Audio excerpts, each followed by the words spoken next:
friends, and welcome to my YouTube channel. My name is Allison Clarke and I'm a senior portrait and wedding photographer based in Southern New Hampshire, and I'm also an educator for other photographers who are looking to boost their businesses and serve their clients a little bit better. One thing that I've been seeing a ton in my Reel and TikTok feed is that TikTok or Reel that's like about somebody, I'm ready to get hurt again, and it's like they're talking about being ghosted, and it's actually a question that I have received from a lot of photographers in the past, is like, how do you avoid getting ghosted? Because that's like a typical thing that clients might do to somebody. They might reach out and they might ask for your prices or ask if you're available, and then you respond and you get all excited, and then sometimes it's just crickets and you never hear back from them. And it's like such a bummer. I experienced that as well, and it's a huge bummer too when you use a program like Honeybook or something where you can see when they've read your email and you send them an email and they've read it, and then it's like weeks later and they still haven't responded, and you know that they're just like not going to. And that's not a fun feeling to experience. So that's kind of what I wanted to talk to you guys about today. I wanted to dive deeper into that first email that you send in your client experience workflow, and how you can structure that very first email, that initial response to your client, in order to avoid getting ghosted, and just kind of go over like the top 4 things that I include in every email response when someone inquires about a session. Not so much a wedding, that's a different, I think a different subject, because there's more that goes into that client experience of mine, but just any kind of other portrait session, whether it was a senior, if I had a family reach out to me back when I did families, which I don't do so much anymore, but if you do seniors or families or engagements, maternity, like any of that kind of stuff, this would super apply to you. So if you kind of fall under one of those categories, definitely stay tuned, because we're going to be talking about the top 4 things that I include in my inquiry response to avoid getting ghosted by portrait clients. But before we dive in, another little thing for you portrait photographers out there, I have a free download that is linked in the description below. It is my top 6 tips for confident and natural posing. I always hear people out there saying that it's hard for them to get their clients to warm up in front of the camera, and they don't know how to, get their clients to look natural, and how to make them feel confident. And then even on the other end, as a photographer, that's a famous phrase that I always hear from clients, is that they feel awkward in front of the camera, or that they're not good in front of a camera. So I think that these top 6 tips could really help both you and your clients feel more confident and natural during a session, help you pose them better in a more confident, natural way, and help them feel less awkward in front of the camera. So if you, like I said, if you're a portrait photographer, this free download is for you. It is linked in the description below. You just have to click that link and you can get it totally free. But without further ado, let's dive into the 4 things that I include in every inquiry response to avoid getting ghosted by portrait clients. The very first thing that I do after saying hello and their name in my inquiry responses is a big thank you, or showing them gratitude for reaching out, and showing them that you are just as excited about their portrait experience with you as they are. So instead of just diving right into business and being like, here are my prices, here are the dates that I'm available, I want to start off on a very like human level and just thank them for reaching out. Like, thank you so much for reaching out. I am so excited to work with you. If it's a senior, I'll usually say something like, senior year is such an exciting time, and I'm truly so honored that you have chosen me to capture you during this really important season of your life.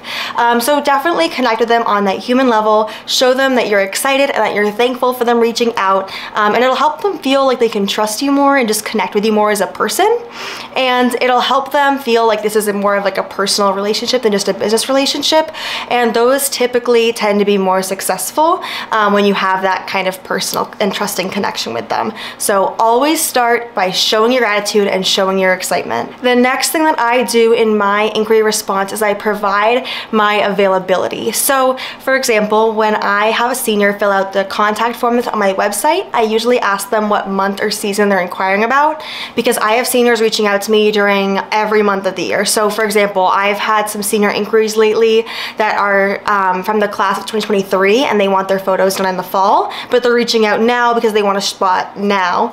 But I'll also have seniors reach out to me in September hoping to get a session the next month, which sadly doesn't always work out, but it's good to know the month or season that they're hoping to shoot in before you start going back and forth in emails and then later realizing that you don't have the time to fit them in, or that their like photo deadline is sooner than you're available, because it would stink for both of you to go back and forth and spend time talking to each other, possibly falling in love with one another and getting really excited about the possible relationship or the possibility of working together, only to find out that neither of you have the time or the availability to do so.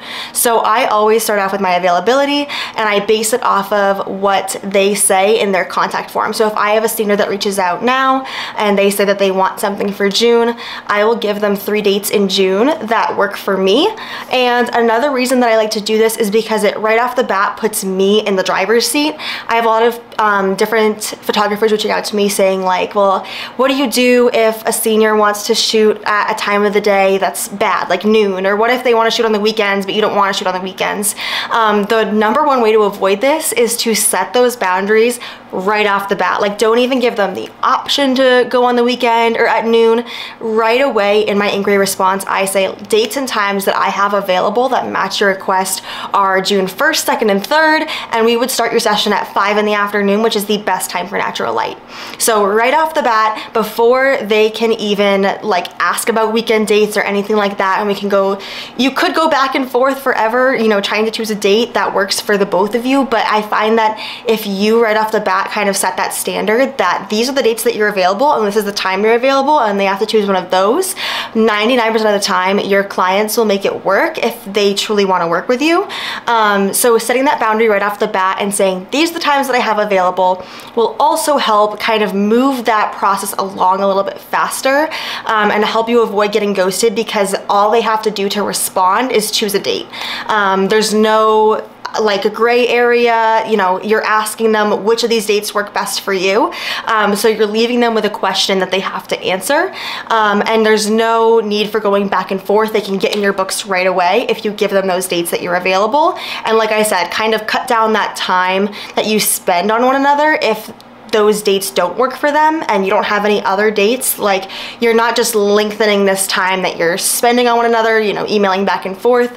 You're just keeping the relationship short and sweet. If, you know, neither of you have the time to work with one another, you're not wasting your time on each other, and you can just right off the bat find out if you're a good fit in terms of availability. So those are the reasons that I like to include that in my response. It keeps me in the driver's seat, and it also helps speed up the process of getting them in my books, because there's not so much back and forth, and I'm asking them a question right off the bat that they have to answer in order to get in my books, and making things super crystal clear and simple for them. The third thing that I always include in my inquiry response is pricing information. Now, this could be different for everybody. I know personally I include my pricing information on my website, so seniors, when they inquire with me, they already know which package they're going to choose. In fact, I ask which package they're interested in my contact form. But I like to include pricing still for a few reasons, and not just pricing, but just like this general pricing and experience brochure. First of all, because my pricing is listed at the bottom of my senior page, and in order to get to that pricing, you have to scroll past my entire senior experience. I lay the whole thing out. I answer a bunch of frequently asked questions, but sometimes people will just scroll to the contact form and go. And so I like to send this brochure, because in the brochure, when they have to make their selection, their official selection of which package they want, they have to again scroll past that experience of all of my frequently asked questions and what the process is going to look like, what happens if it rains, how we're going to choose locations, all of those little nitty-gritty details. It answers those one more time just in case they scrolled past it the first time, and this helps cut out more of the back and forth and the question answering, which in turn will help you book faster. Again, like, the name of the game is getting them in the books as fast as you can so that you can move on with your process. But if you are stuck in the Q&A portion of booking and they're asking you about rain dates and they're asking you about outfits and locations and all these things, and it's just like going back and forth in email and you're not actually getting them into your books, then it's always better to answer those questions as fast as you can in the first place, so that there's no reason for them not to instantly know if you're a good fit or not and then get in your books as fast as they can. So I like to use that brochure, my pricing brochure, to outline that experience again and reiterate what's going to be in their package that they choose. So I have different names for my packages, like the Sage package and the Emeralds package, because I found that back when I did something like mini, standard, or extended, a lot of people just chose standard because if you know the English language, you know that that's like the middle of the road package. But I didn't want people to just choose standard for that reason. I wanted them to really look at what was included in the package and make the choice that was like right for them. So I chose names like Sage and Emerald for my senior packages for that reason, to encourage them to actually read and see what was included in each package. And so that's another reason I send the pricing brochure again, is because sometimes still they'll go to the contact form and they'll just click an option. And I want to send them that pricing again, outlining what's included in each package before they make their official selection, so that they can be reminded of how many outfits they're getting, how long we're shooting, how many images they can expect, and all of those little details before they make their official selection and I send them an invoice. Because I want them to be well informed. I want them, like I said, to have all their questions answered up front to avoid the back and forth, and just get them in my books as fast as I can so that they don't have the opportunity to either drag their feet or just, you know, sometimes people forget, life gets busy, and contracts kind of get pushed to the back of the to-do list. So being able to answer all those questions, you know, instantly show them that we're a good fit or maybe not a good fit, and just get that all over with right off the bat in the first email will help speed up the process a lot. The fourth and final thing that I include in my senior inquiry response, or just portrait session inquiry response, is that I remind them to turn on their email notifications. This specifically I do for my seniors because I know not every teenager is super savvy with their email. It's probably the last thing they check in the morning after Instagram and TikTok and all of those things. So I want to remind my seniors, since they're usually the ones reaching out and not as much mom and dad, they're usually the ones that are reaching out to me, and then sometimes I'll respond to them, but because they don't check their email religiously, they might not see it for a week at a time, and then by that time, you know, their date has been snagged, or maybe they do get back to me, but then after they get back to me with the date that they want, out of the ones I gave to them, I send them their contract and invoice to secure their date, but then they don't fill it out in time, and then they like lose their date, or, you know, all of those different things that I have in my client experience, from their style guide to their questionnaire and locations and all of those things. I want them to know that there are like many different parts of this experience that are going to be discussed over email, and that they need to have their email notifications on so that they know when I'm contacting them. I don't do anything over Instagram DM or text message. I do text my seniors the morning of so that they have my phone number in case they have any last minute questions, just to make sure that I'm able to answer them quickly. But every communication prior to that is done over email, and I want to make sure that they're receiving my emails in a timely manner and being able to respond to them in a timely manner, just to help, like I've mentioned 100 times, like speed up this process. And again, like if we go back to the very beginning of my senior experience, or just any portrait experience, I give the dates. If they respond with a date, but then they don't respond to my next email where I send them their contract and invoice to put on their deposit and you know, sign their contract, if they don't get to that part, their date's not in my book. So they're only securing their date by putting down the deposit and signing that contract. So I want them to feel that urgency of signing that contract and putting down the deposit by telling them, like, turn on your email notifications. I'll be sending a lot of things your way to help prepare for your session, and like the next step will be your contract and your invoice, and I only hold spots for 48 hours before releasing them to future seniors. So make sure that you turn on your email noties so that you know when that comes into your inbox and you can fill that out right away. And I'll stress that again in my next email, just so that they know that this booking process needs to happen fast, otherwise they might lose their spot. So I always make sure to remind them. I think it's a valuable reminder to put in any type of email, like whether it be for a family session inquiry or maternity or newborn or whatever, although adults tend to be more, they tend to be better about checking their emails. Sometimes people in this day and age just don't check it as much as we might as business owners. I know I check mine like 3 times a day. So it's always good to remind them to check their email and to turn on their notifications, because you have a lot of things you're sending to them and you want to make sure that they don't miss a beat. So that is the last thing that I send to my portrait clients when they inquire first with me.